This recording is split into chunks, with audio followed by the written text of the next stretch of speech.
The first dinner, as the Duchess of Blackwood, was a lesson in geometry. The dining table at Blackwood House in London was a vast, polished expanse of mahogany, a dark, reflective sea that stretched for what felt like a mile between her and her new husband. At one end, she sat, a small, solitary island, in a new gown of dove-grey silk. At the far other end, a formidable continent of shadow and silence, sat Alistair, the Duke. They had been married that morning in a quiet ceremony that was more a signing of contracts than a union of hearts. Ilara Linwood, daughter of a respectable but impoverished baron, had understood the terms perfectly. Her father's debts would be settled. Her future, and that of her family, would be secured. In return, she would provide the Duke of Blackwood with what he required, a legitimate heir to carry on the ancient line. His Grace's man of business had been exquisitely clear. It was a transaction, and Ilara, ever practical, had accepted her part in it. She had not, however, expected the sheer, suffocating weight of the silence. The footmen moved like ghosts, their footsteps muffled by the thick Aubusson carpet. Silver clinked against porcelain with the delicacy of a funereal bell. Outside, the sounds of London, the rumble of carriage wheels, the distant cry of a vendor, were a world away, muted by thick velvet curtains and panes of flawless glass. Inside, there was only the vast, empty space between them. Ilara was not a great conversationalist, but she was not a mute. She believed in the civility of shared words, the small bridges built across a dinner table. She cleared her throat, the sound startlingly loud in the stillness. "The city seems very busy, Your Grace," she offered, her voice small but clear. "I imagine the season will be a lively one." The Duke did not look up from his plate. He cut a piece of roasted pheasant with methodical precision. "Indeed." The word was a stone dropped into a well. The ripples vanished instantly. The silence that rushed back in was deeper, heavier than before. She tried again, a flutter of nerves in her chest. She was his wife. This was her home now. Surely some effort was required. She gestured with her fork toward a dark, brooding portrait on the wall, a man with the same sharp jaw and storm-grey eyes as the one seated before her. "That is a magnificent painting," she said. "Is he an ancestor?" Alistair placed his knife and fork together on his plate, the sound a sharp, definitive click. He finally lifted his head, and his eyes met hers across the mahogany chasm. They were chips of ice, devoid of warmth, devoid of interest. They were the eyes of a man surveying a recent and perhaps regrettable purchase. "You will give me an heir, madame," he said, his voice low and utterly devoid of emotion. It was not a cruel tone, not angry. It was something far worse. It was the voice of a man stating a simple, unalterable fact, as one might discuss the weather or the price of corn. Not conversation. That is the sum of our agreement. The world did not stop. The footman did not gasp. The clock on the mantelpiece continued its merciless ticking. But for Ilara, all the air had been pressed from the room. It was not the demand for an heir that shocked her. She had known that. It was the dismissal, the casual, brutal erasure of her mind, her thoughts, her very personhood. She was not a companion, not a partner, not even an acquaintance. She was a vessel, a duty, a function. She did not cry. She had learned a long time ago, under the tutelage of a difficult and demanding governess, that tears were a currency of no value. They bought neither sympathy nor respite. She simply looked at him, this stranger who was now her husband, She saw the hard line of his mouth, the rigid set of his shoulders. She saw a man encased in ice. And she understood. He had not just stated the terms of their agreement. He had drawn a line. On one side was him, and his life. On the other was her, and her function. Very slowly, she placed her own knife and fork on her plate, mirroring his action. She folded her hands in her lap. She met his cold gaze without flinching, and she gave a small, almost imperceptible nod, an acknowledgement, an acceptance of terms. She did not speak again. Not for the rest of the meal. Not when they rose from the table. Not when he bid her a clipped, formal good night at the base of the grand staircase, before turning toward his own wing of the house. She had been given an instruction, and Elara was nothing if not dutiful. He wanted an air, not conversation. Very well. He would have his silence. The days that followed in London settled into a strange, silent routine. Elara was the perfect duchess. She rose at a respectable hour. She met with the housekeeper, Mrs.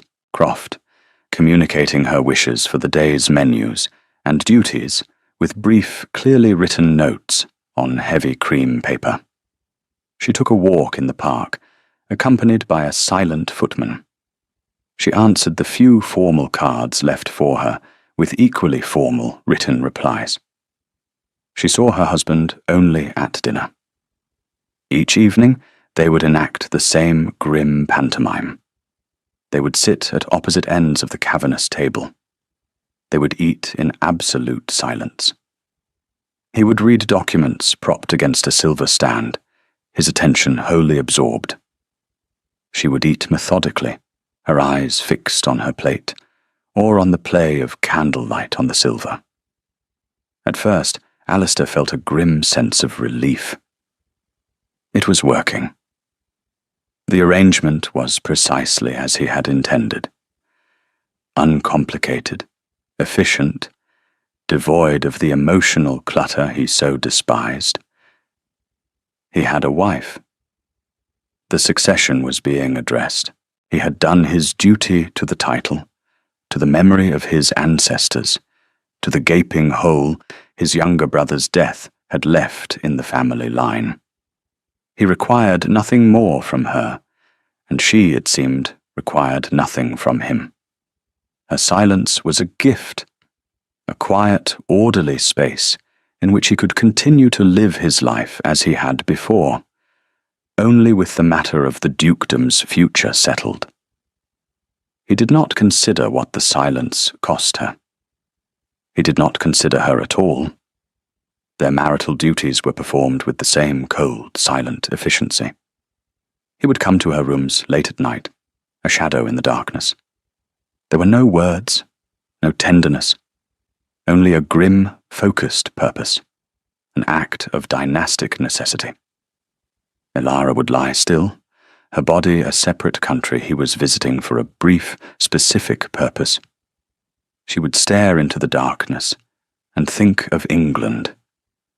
Or more precisely, she would think of the walled garden at her father's modest estate, the scent of damp earth and climbing roses.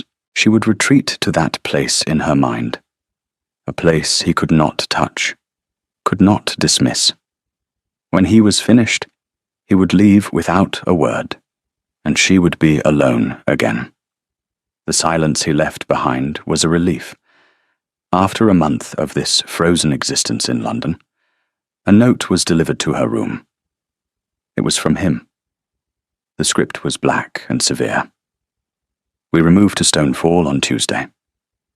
Elara felt the first flicker of something other than numb obedience. Stonefall. The ducal seat in Northumberland. The country. Away from the oppressive, gilded cage of London. Away from the endless, echoing mahogany of the dining table. Perhaps there, in the open air, the silence would feel less like a tomb. She packed her own trunks, dismissing her new lady's maid with a gentle written note. She folded her plain grey and brown dresses, the modest wardrobe of a baron's daughter that now seemed so out of place, yet so intrinsically her. She had a new title, a new husband, a new life, but under the silk and the responsibility, she was still Elara Linwood, a woman who preferred gardens to ballrooms and quiet truths to glittering conversation. He had rejected the latter.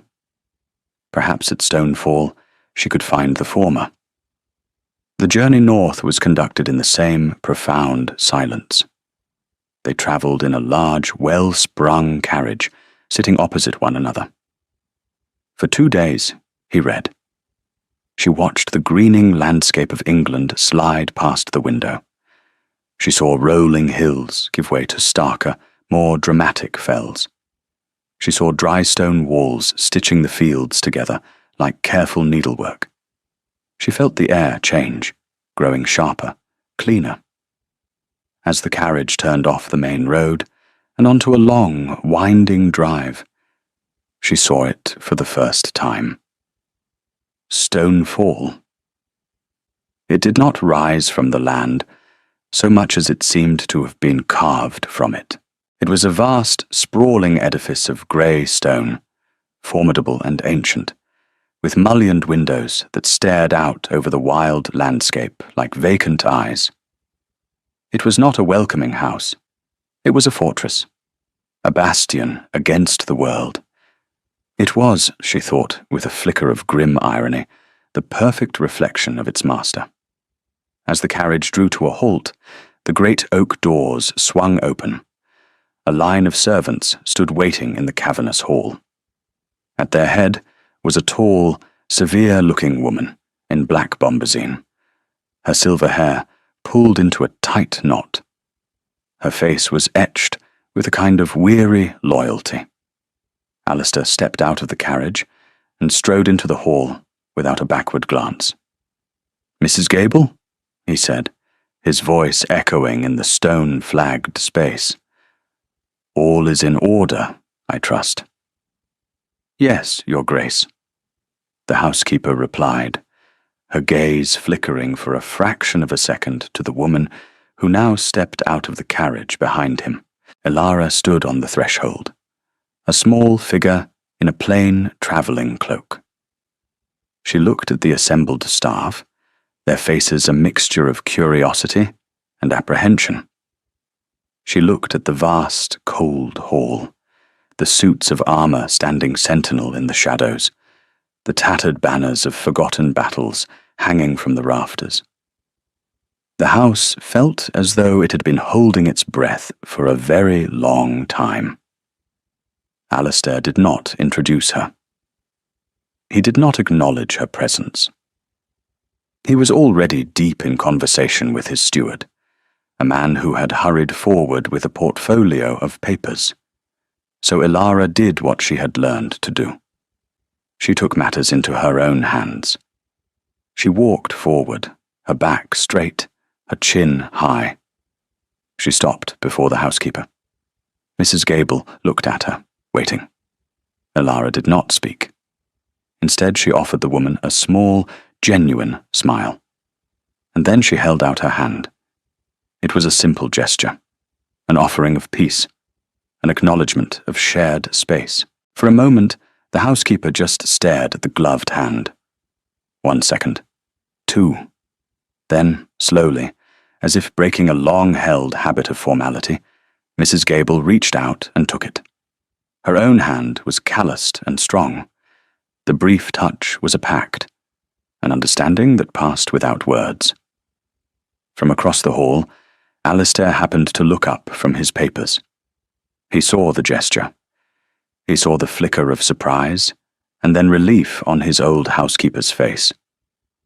He saw his wife, the Duchess, standing there, small and silent, and yet possessing a strange, unshakable dignity.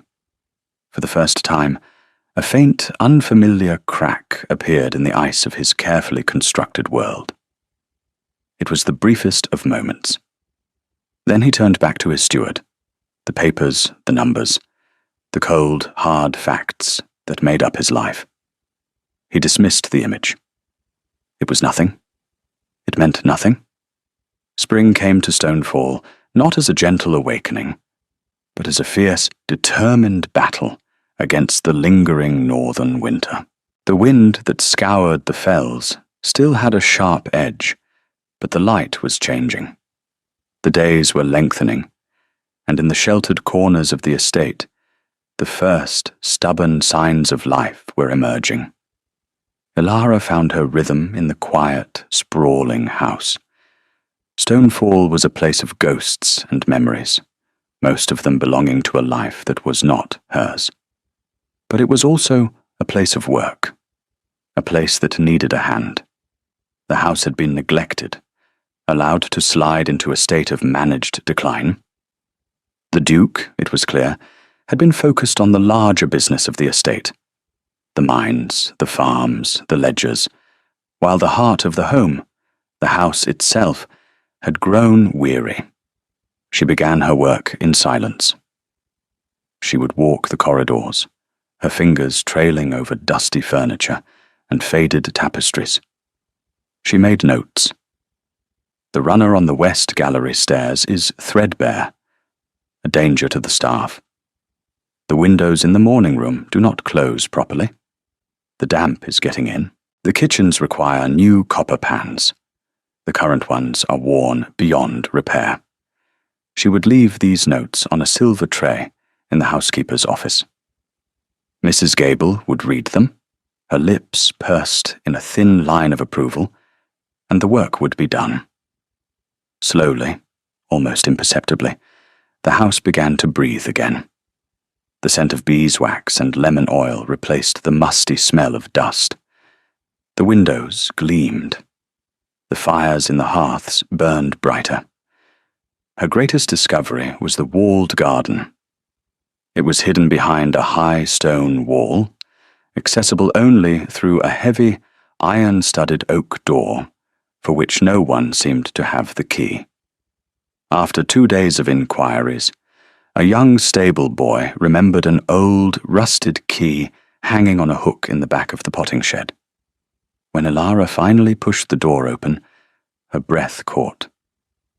It was a ruin, but a beautiful one. A sundial stood askew in the center, its face green with moss.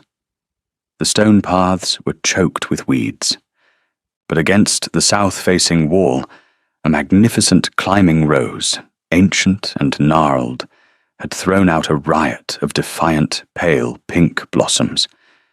In another corner, a thicket of lavender had gone wild, its scent thick in the air. It was a place that had been loved once, and then forgotten. This became her sanctuary. She did not ask for an army of gardeners. She began the work herself, with a pair of old gloves and a trowel she found in the shed. She spent hours there, pulling weeds, clearing the paths, feeling the sun on her back. The physical labor was a balm. It was real. It was productive. It was a conversation with the earth, and the earth, unlike her husband, answered back. It yielded to her hand, offering up the rich, dark soil, the promise of renewal. Mrs. Gable, seeing her duchess on her knees in the dirt, took it upon herself to assign 2 of the younger garden boys to help. They worked under Elara's quiet direction, communicating in gestures and smiles. They cleared the overgrown beds, pruned the wild roses, and uncovered the bones of a once glorious garden. Alistair observed this from a distance. He would see her from his study window, a small, focused figure in a plain dress and a wide-brimmed straw hat, moving through the resurrected garden. He had not been in that part of the grounds for 2 years, not since Edmund died. It had been his brother's favourite place. His first reaction was a flash of hot anger, an intrusion, a violation of a sacred space. He started to rise from his desk, intent on going down there and putting a stop to it. But he paused. He watched her gently staking a delphinium, her movements careful and precise. He saw the garden boys working, not with the sullen obedience he was used to from his staff, but with a quiet enthusiasm. She was not destroying a memory. She was tending to it.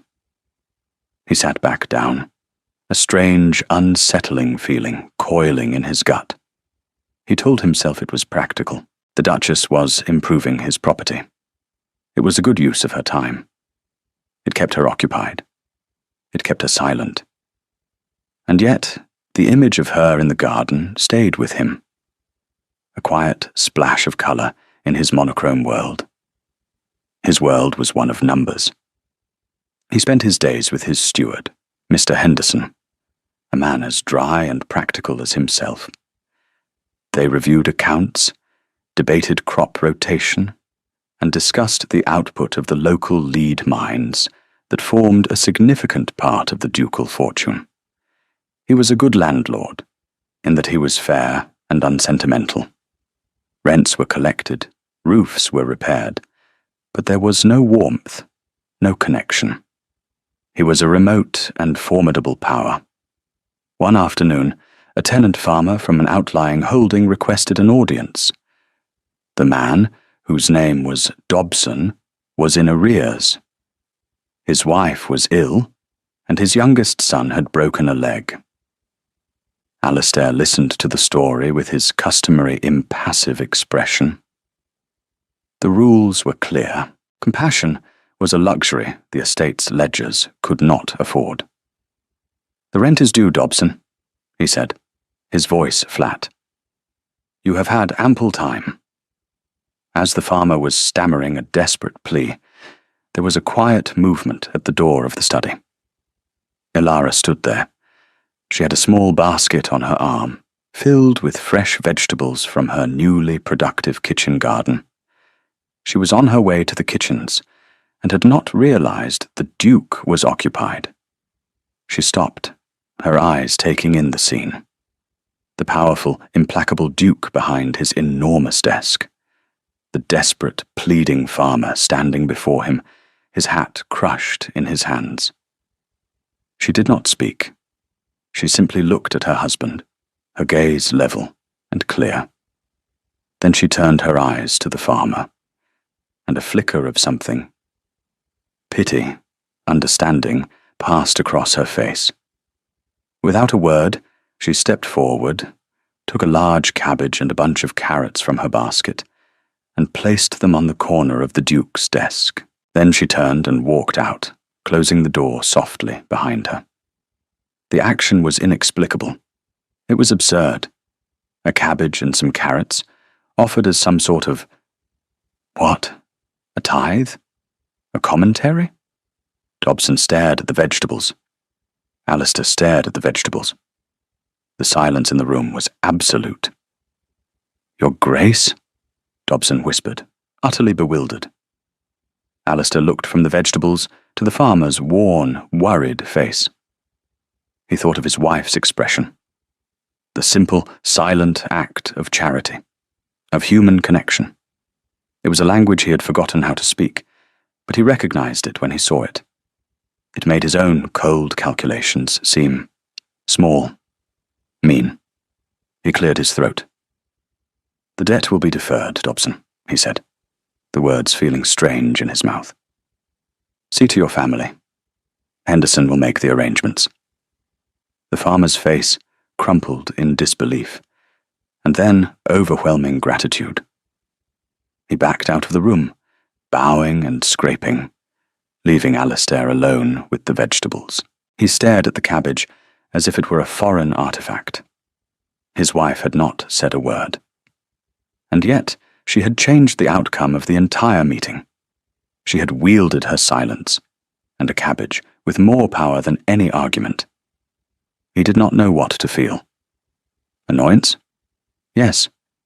His authority had been subtly undermined. But there was something else, too. A grudging respect, and a deep, unsettling curiosity about the woman who moved through his house and his life like a phantom, leaving behind these strange ripples of consequence. That night, at dinner, The silence between them felt different. It was no longer empty. It was filled with the weight of an unspoken question. Who was she? We'll take a very short break. If you don't want to miss new stories, please subscribe to the channel. Summer arrived, and with it, the northern landscape exploded into a wild, brief glory. The moors were carpeted in purple heather, and the air was thick with the scent of gorse and the hum of bees. At Stonefall, Ilara's walled garden was a triumph. It was a riot of colour and life, a testament to months of patient, silent work. She had discovered that the previous Duchess, Alistair's mother, had been a passionate botanist, and the garden had been her design. Ilara felt a kinship with this unknown woman, a connection across time. She was not just restoring a garden. She was honouring a legacy. Alistair's unease grew. The silence he had demanded had become a mirror, reflecting his own emptiness. Her quiet, purposeful existence was a constant, unspoken rebuke to his own stagnant grief. He saw her arranging flowers for the house, her touch gentle and artistic. He heard her soft voice giving instructions to the garden boys. He saw her walking on the fells, her figure small against the vast landscape, seemingly at peace in a world that gave him none. He began to try, in his own clumsy, ill-practiced way, to bridge the chasm he had created. "The garden is much improved," he said one evening at dinner. It was the first unsolicited comment he had made to her in months. Ilara looked up, her expression unreadable. She gave a slight inclination of her head. Acknowledged. Not answered. The silence returned, more profound for the brief interruption. He tried again a few days later. He saw her returning from a ride, her cheeks flushed with the wind. "Was your ride pleasant, madam?" he asked, his tone stiff. She paused, dismounting with the help of a groom. She looked at him, and for a moment he thought she might speak. Instead, she simply nodded. Once. Then she turned and walked toward the house. His frustration mounted. It was perverse. He had set the rule, and she was following it with a maddening, perfect obedience. He was the Duke. He could simply command her to speak. But the words died in his throat. What would he say? "I have changed my mind." "You may speak now." The sheer arrogance of it, the sheer foolishness, was too much even for him. He had made his bed of silence, and now he was forced to lie in it, alone. The library at Stonefall was his last refuge. It was a magnificent room, 2 stories high, lined from floor to ceiling with books. It smelled of old leather and beeswax. It was the one place in the house that felt truly his, a sanctuary of order and intellect. It had also been Edmund's sanctuary. They had spent countless hours in here together, reading, arguing, dreaming. After his brother's death, Alistair had kept it as a shrine, everything exactly as Edmund had left it. One rainy afternoon, driven inside from the garden, Ilara sought refuge in the library. She had not dared to enter it before, sensing it was the Duke's private domain. But the house was oppressive, and she longed for the company of books. She slipped inside, awed by the scale of it. She ran her fingers along the spines, breathing in the scent of paper and time. She chose a slim volume of poetry, and settled into a worn leather armchair by the window, tucking her feet beneath her. For the first time in months, she felt a sense of peace. An hour later, Alistair entered the library. He stopped dead on the threshold. He saw her, curled in Edmund's favourite chair, a book open in her lap. The sight was a physical blow. It was a desecration. "What are you doing in here?" he demanded, his voice harsher than he intended. Ilara's head snapped up. She had not heard him enter. She saw the thunderous look on his face, the raw anger in his eyes. She immediately stood, placing the book carefully on the table beside the chair. Her heart was pounding. She had trespassed. He strode into the room, his presence sucking all the air from it. He stopped before her. "This is my library." She looked at him, her face pale, but her expression composed. She knew he was waiting for an apology, an explanation. She knew he was waiting for her to speak. And she would not. She held his furious gaze. Then, with a quiet, deliberate grace, she dipped into a small curtsy, a gesture of deference to his position, his ownership. And then she turned and walked out of the room, leaving him standing there, his anger turning to ash in his mouth. He was left alone with the echo of her silence. He looked at the chair she had vacated, the faint impression of her body still visible in the worn leather. He looked at the book she had been reading. It was a collection of verse by a new poet, one Edmund had admired. Why had he reacted with such fury? Because she was in his brother's chair? Or because she had looked so right there?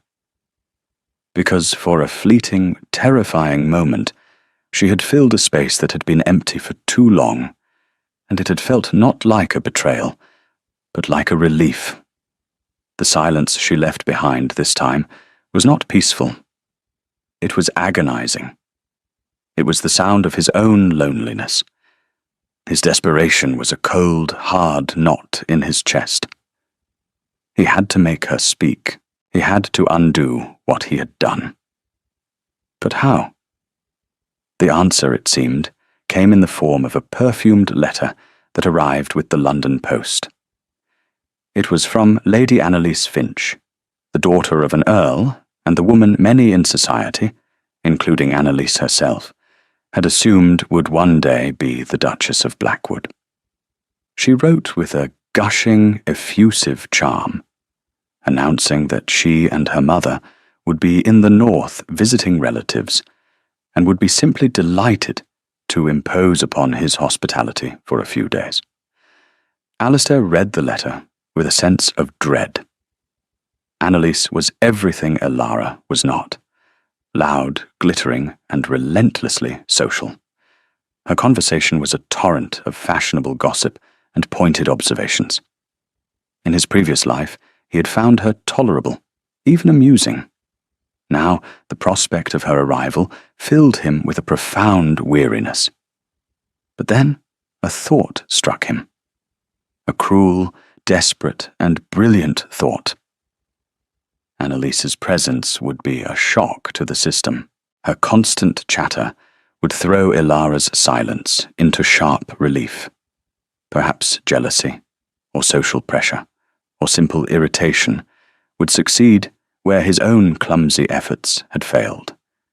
Perhaps another woman's voice would force Ilara to find her own. He wrote back a brief, formal note of acceptance. Lady Annalise and her mother would be welcome at Stonefall. They arrived a week later in a cloud of expensive French perfume and a mountain of luggage.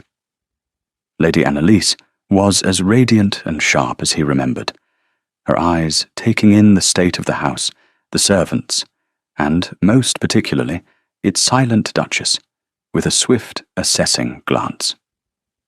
"Your Grace," she cried, sweeping toward Alistair and offering her hand. "How good of you to have us. And this must be the new Duchess." She turned to Ilara, her smile a little too bright. "My dear, we are so thrilled to make your acquaintance. The Duke has told us so little about you." Ilara, dressed in a simple gown of brown muslin, inclined her head in greeting. The first dinner with their guests was an ordeal. Annalise filled the silence that Alistair and Ilara had so carefully cultivated.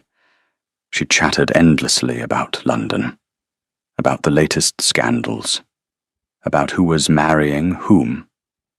Her mother, a woman with the perpetually disappointed air of a minor aristocrat, added her own complaints about the state of the roads and the lack of decent society in the north. Alistair found himself watching Elara. She sat with her usual quiet composure, eating her food, listening. She showed no sign of irritation, no flicker of jealousy. She was an island of calm in Annalise's storm of words.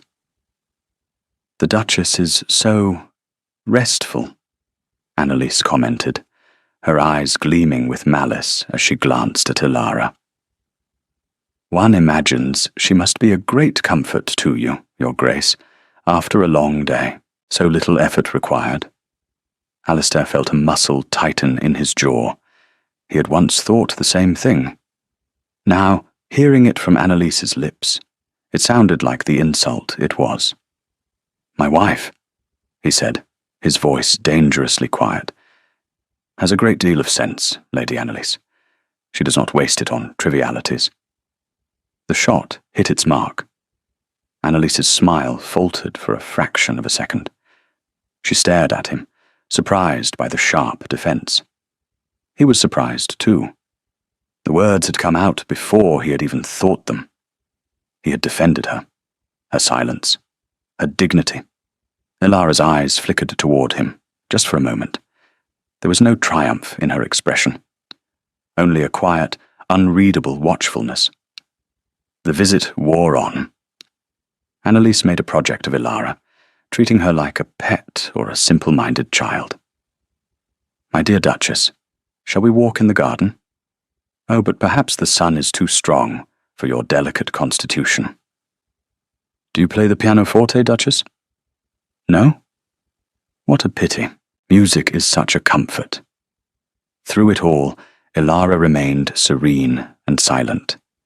She would listen, nod, and then quietly excuse herself to see to her garden or her household duties. Her refusal to be drawn into Annalise's games was a form of power Annalise could not comprehend. She could not fight an enemy who would not engage.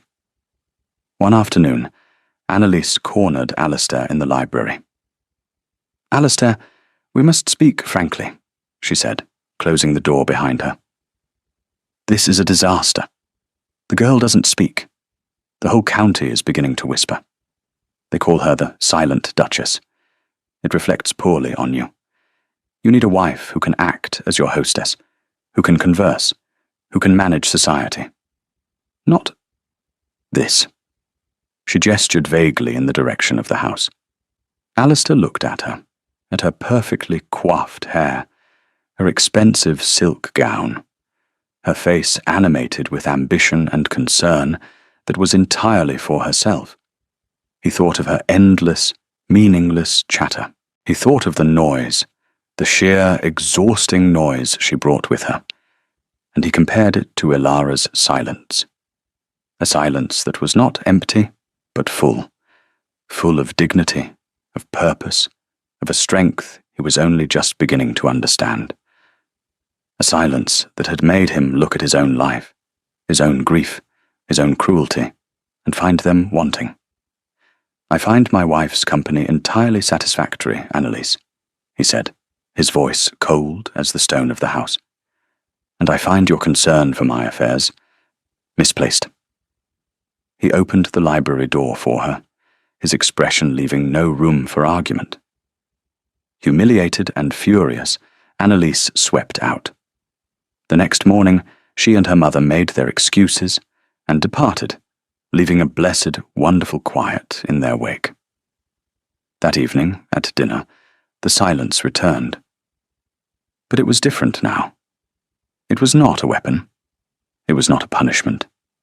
It was a space.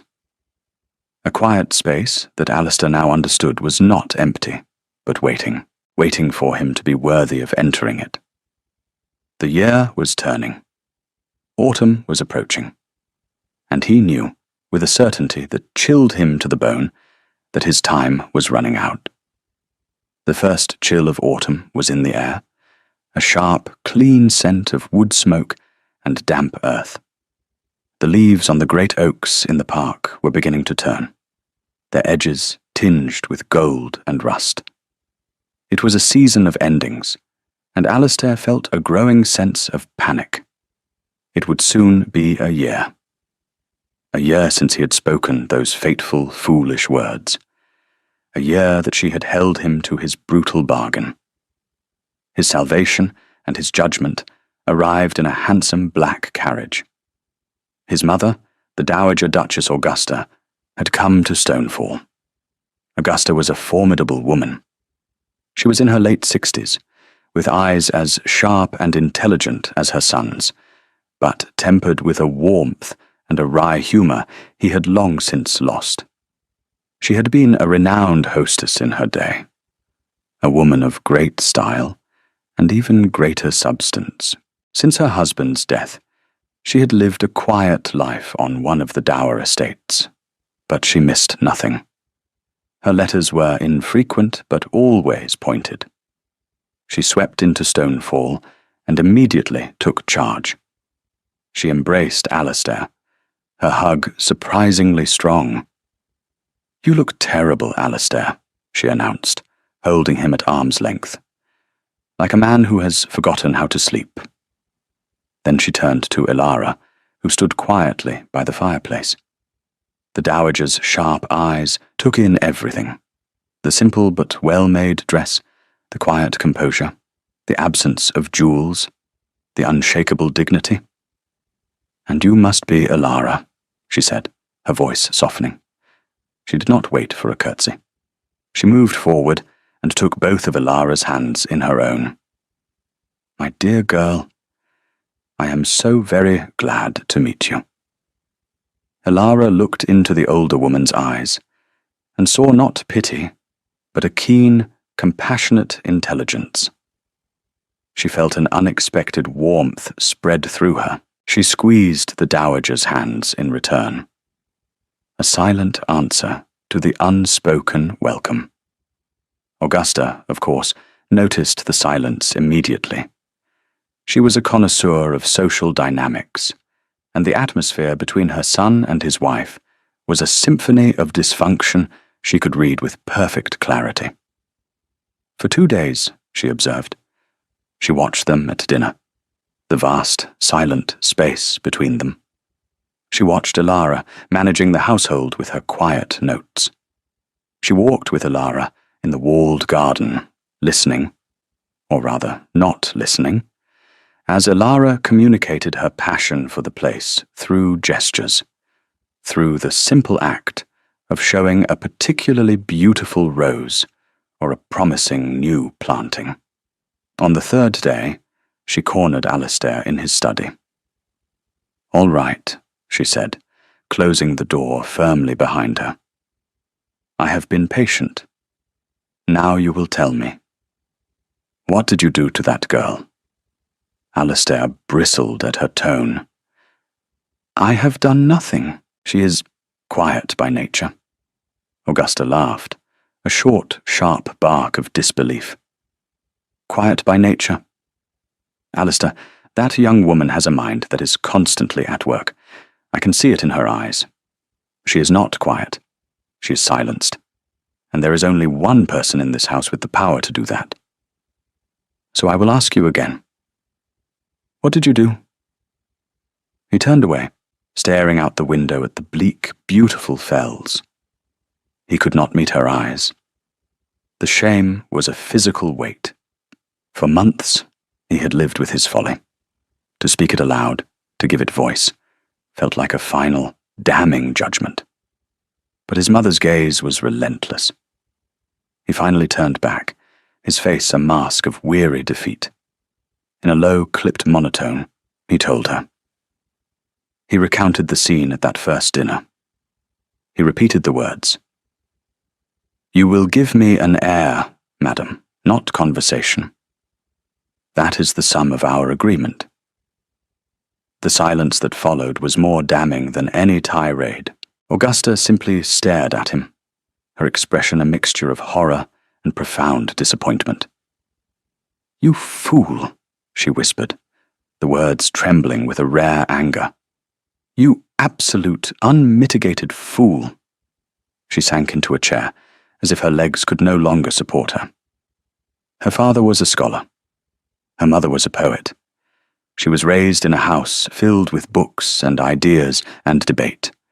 And you looked at that bright, intelligent girl and saw nothing but a womb. It was after Edmund, he stammered, the excuse sounding weak and pathetic even to his own ears. The duty, the pressure. Grief is not a license for cruelty, Alistair, she snapped, her voice regaining its strength. It is a burden, not a weapon. You asked for a brood mare, and you were surprised when she did not offer you her soul. You are lucky she did not leave you. Her dignity is the only thing holding this sorry excuse for a marriage together. She stood up, her eyes blazing. Do you love her? The question blindsided him. Love? He had not thought of love. He had thought of duty, of annoyance, of frustration, of a strange grudging respect. But love? He thought of her in the garden, with the sun on her hair. He thought of her quiet act of charity with the farmer. He thought of her silent, unshakable defense against Annalise's venom. He thought of the agonizing emptiness of the library after she had left it. I don't know, he said, the admission a raw, painful thing. I only know that her silence is the loudest sound in my life. Then you had better find a way to earn her voice back, his mother said, her tone softening slightly. And it will not be easy. You did not just insult her, Alistair. You denied her very existence. An apology will not be enough. You will have to show her that you see her. The real her, and you had better pray it is not too late. Augusta's words echoed in his head for days. Show her that you see her. But how? He had no language for this. He only knew the language of ledgers and commands. Meanwhile, Ilara found an unexpected ally in the dowager. Augusta would seek her out, drawing her into the quiet rhythms of her day. They would sit together in the morning room, Augusta reading her letters aloud and commenting on them, as if Ilara were responding in kind. They would work on embroidery together, the silent companionship more comfortable than any conversation Ilara had ever known. Augusta did not press her to speak. She simply included her, creating a space for her that was not defined by her silence. One evening, unable to sleep, Ilara found herself wandering the quiet corridors of the house. A light was on under the door of the Duke's study. She knew he was in there, wrestling with the estate accounts, a task he often performed late into the night. She felt a strange pull, a need to. What? She wasn't sure. She found herself walking past the study and toward the library. The room was dark, but a sliver of moonlight fell through the high windows, illuminating the rows of books. On a sudden impulse, she went inside. She did not turn on a lamp. She simply stood in the quiet darkness, feeling the presence of all those sleeping stories. She ran her hand along a low shelf, her fingers trailing over the leather spines. Her hand stopped on a large, plain ledger, out of place among the more ornate volumes. Curious, she pulled it down. It was heavy. She carried it over to the window, angling it to catch the moonlight. It was not a ledger. It was a scrapbook, a collection of sketches and pressed flowers. She opened it carefully. The first page was a drawing, a remarkably skilled pencil sketch of the walled garden, as it must have been years ago, in its full glory. Underneath, in a youthful, exuberant hand, was written, Edmund's Paradise, June, 1817. Edmund, Alistair's younger brother. She turned the pages, her heart beating a little faster. It was a chronicle of a young man's love for his home. There were sketches of the fells, of a favourite horse, of the view from the highest point on the estate. There were pressed flowers from the garden, each one carefully labelled in Latin. There were notes, observations, fragments of poetry. It was a book brimming with life, with joy, with a deep and abiding connection to Stonefall. Tucked into the back of the book was a small bundle of letters tied with a black ribbon. Her hands trembled as she untied it. They were letters from Alistair to Edmund, sent from university. She knew she shouldn't read them. It was a violation of a privacy far more profound than entering a library. But she couldn't stop herself. She had to understand the man who had wounded her so deeply. She read the first letter. Alistair's handwriting was the same severe script, but the tone was entirely different. It was warm, teasing, full of brotherly affection. He advised Edmund on his studies, mocked a particularly pompous professor, and asked, with genuine concern, about the progress of the garden. "Tell me the truth, little brother," one passage read. "Has Mother's new rose survived the frost? I hold you personally responsible for its welfare. Do not let me return to find you have neglected your duties as head gardener." Another letter spoke of the future. "When I am old and grey, and buried in ducal paperwork, you will be the one to keep Stonefall's heart beating. You have the soul for it. I only have the head." She read for an hour, the moonlight her only lamp. She saw a different Alistair. A young man who was not cold and remote, but protective, loving, and deeply aware of the burden of the title that awaited him. A man who had seen his brother not as a spare, but as the soul of their family, the keeper of its joy.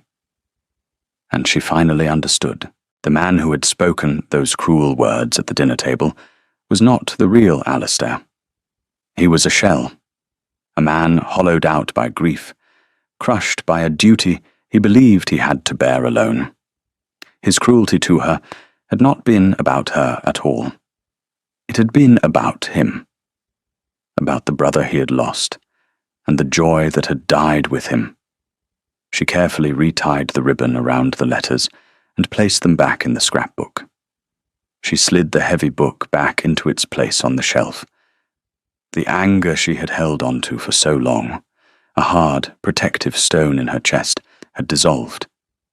In its place was a vast, aching pity, and something more, a flicker of hope. He was not a monster. He was a man in mourning, a man who had forgotten how to live. She left the library, her steps quiet but sure. The year of silence was almost over, but the path forward was no longer about retribution or pride. It was about something else entirely. It was about seeing if the man in those letters could be brought back to life. The anniversary arrived. A full year, 365 days since she had last spoken a word to her husband. The day was grey and overcast, the sky a low, oppressive ceiling of bruised cloud. A fine, persistent drizzle slicked the stones of the terrace and blurred the edges of the distant fells. Elara dressed for dinner with particular care. She chose the dove-grey silk, the same gown she had worn on that first night. It felt right. A circle closing. She looked at her reflection in the mirror. She was different now. The uncertainty was gone, replaced by a quiet strength. Her face was thinner, perhaps, but her eyes were clear. She was no longer just a baron's daughter or a silent duchess. She was the mistress of Stonefall. She knew its secrets, its sorrows, its rhythms. She had become a part of the place, and it a part of her. When she descended the grand staircase, Alistair was waiting for her in the hall. This was unusual. He was usually already in the dining room, engrossed in his papers. He stood by the fire, not reading, just watching the flames. He looked up as she approached. His face was pale, his eyes shadowed with a profound weariness. He looked, she thought, like a man on the eve of his own execution. He did not speak. He simply offered her his arm. This, too, was new. Stunned, she placed her hand on his sleeve. The fabric of his coat was fine wool, and she could feel the tension in the muscle beneath. It was the most intimate contact they had shared, outside of the cold necessity of their marital bed. He led her toward the dining room. As they reached the door, she braced herself for the sight of the long, polished table, the yawning chasm that had defined their marriage. But when the footman opened the doors, she stopped. The room was changed. The great, long table was gone. In its place was a small, round table, set for only two. It was placed before the roaring fire, and the candelabra in its center cast a warm, intimate glow. The two chairs were close enough to touch. It was a gesture so profound, so unexpected, that it took her breath away. Months ago, in one of her early notes to Mrs. Gable, she had suggested this very thing, writing that it seemed a great waste of heat and effort to serve two people in such a vast space. The suggestion had been quietly ignored. But he had remembered. He led her to her chair and seated her. Another small, unaccustomed courtesy. He sat opposite her, the space between them now measured in inches, not yards. The footman served the first course, and then, with a glance from the Duke, withdrew, closing the doors behind them. They were alone. The silence in the small circle of light was different. It was not a void. It was a presence, humming with unspoken words, with the weight of a year of sorrow and misunderstanding. Alistair did not touch his food. He simply looked at her, his hands clasped on the table before him. The firelight flickered in his grey eyes, and for the first time she saw not ice, but a deep, turbulent sea of regret. "Elara," he began, his voice rough, as if he had not used it for this purpose in a very long time. He stopped. He cleared his throat and started again. "I was wrong." The words were simple, unadorned, but they held the weight of a year's reflection. That night, in London. What I said to you, it was the cruelest, most unforgivable thing a man could say. There is no excuse for it. My grief, my foolish pride. They are reasons, not excuses. I took my own pain, and I made it a weapon, and I used it on you, who deserved it least of all. He looked down at his hands. I built a prison of silence, and I thought I was locking you in it. It took me months to realize I had locked myself in with you, and that you were free, and I was the prisoner. I watched you. I watched you bring this house back to life. I watched you in the garden. I watched you show a kindness to my tenants that I had forgotten how to show myself. You did it all without a word. You showed me what a true heart, a true spirit was. And you did it while living with the ghost of my cruelty every single day. He looked up, and his eyes were shining with an unshed moisture. I have spent a year in a prison of my own making, Elara. I am asking. No, I have no right to ask. I am begging you. Please forgive me, and speak to me. She looked at him, this powerful, broken man.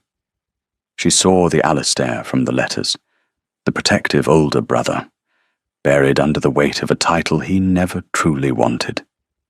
She saw the man who had defended her to Annalise, the man who had remembered her note about the table, the man who had, in his own desperate way, been trying to find his way back to her, back to himself.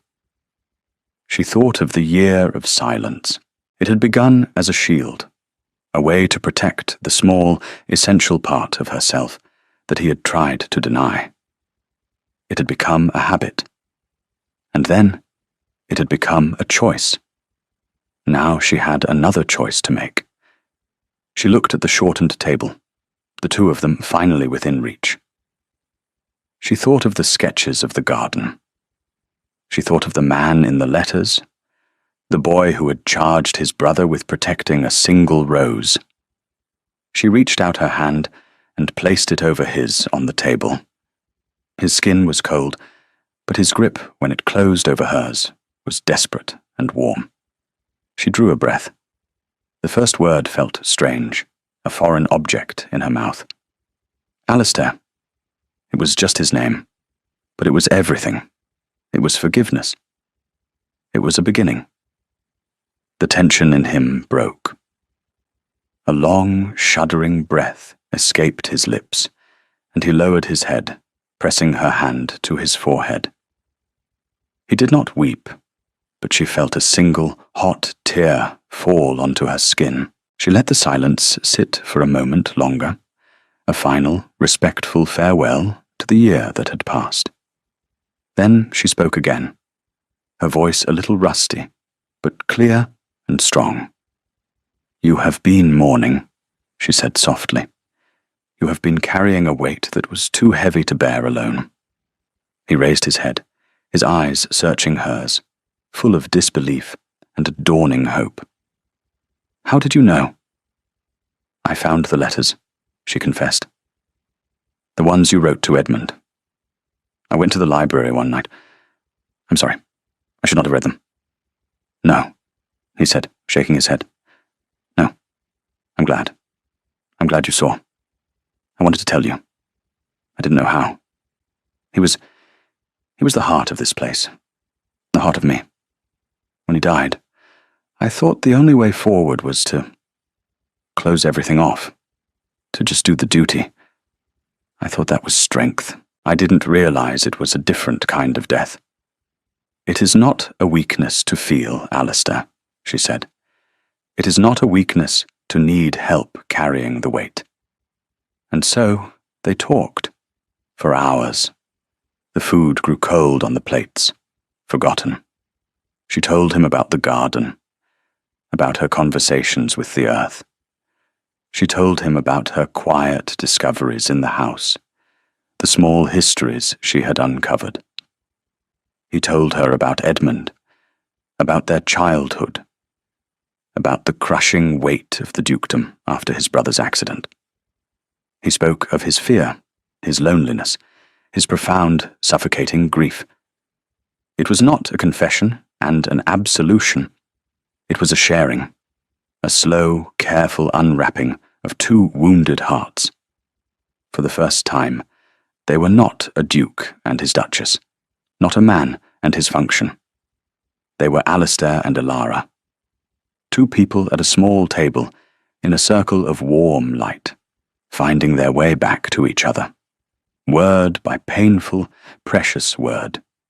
When the fire had burned down to embers, and the sky outside was beginning to lighten with the first hint of dawn, he stood and gently pulled her to her feet. He did not lead her to her wing of the house. He led her to his.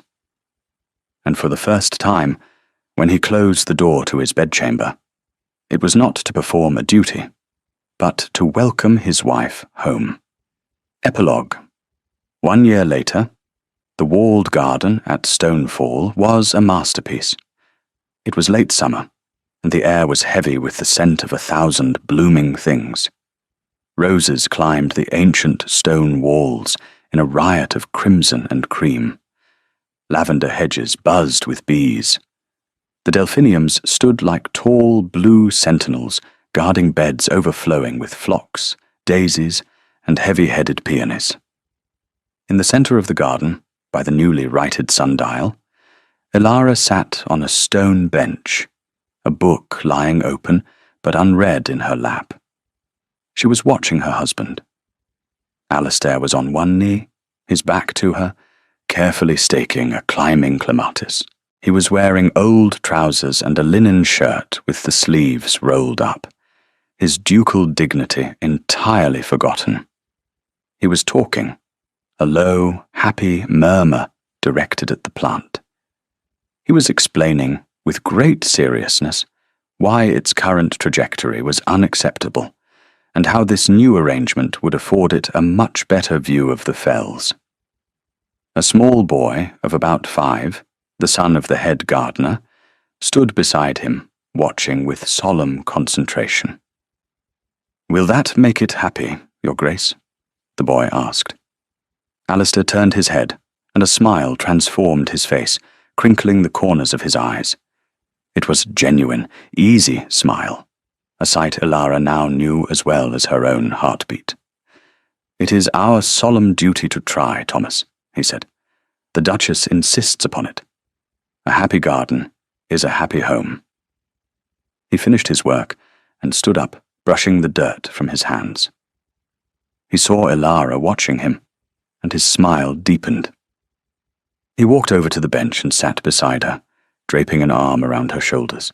She leaned her head against him, a comfortable, familiar gesture. Her own body was round and heavy with the child she would bear in the autumn, his heir. But the word no longer held the cold, clinical weight it once had. It was a word of joy, of continuation, of their shared future. "Are you lecturing the plants again?" she asked, her voice laced with amusement. "They require firm guidance," he said defensively. "Especially the clematis. It has rebellious tendencies. Much like my wife." She laughed, a sound that was now as much a part of Stonefall as the wind in the trees. "I seem to recall my rebellious tendency was to do exactly as you commanded." His expression sobered. The memory of that year still a tender spot between them. "A year of silence," he said softly. "It feels like another lifetime, like it happened to 2 different people." "Perhaps it did," she said, placing a hand over his. "That man is gone, and that woman, she has found her voice." He turned her face to his and kissed her, a long, slow kiss that tasted of sunshine and summer, and a love that had been hard-won, a love that was not a transaction, but a choice, a daily, conscious, and joyful choice. The house behind them was alive. The windows were thrown open to the warm air. The sounds of a busy, happy household drifted out into the garden. Stonefall was no longer a fortress or a tomb. It was a home. Alistair, once the cold duke, had become the man from the letters. The man with a head for business, but a heart that had been reopened. And Elara, the silent duchess, was its soul. He had demanded an heir, and she would give him one. But in her year of quiet dignity, she had given him something far more valuable. She had given him back his life. She had shown him how to speak the language of the heart again. And he, in turn, had learned to listen. It was a conversation that, they both knew, would now last a lifetime. Thank you for listening to the story, all the way to the end. Please tell us which city you're watching from, and what the story made you feel. Don't forget to subscribe so you won't miss new stories.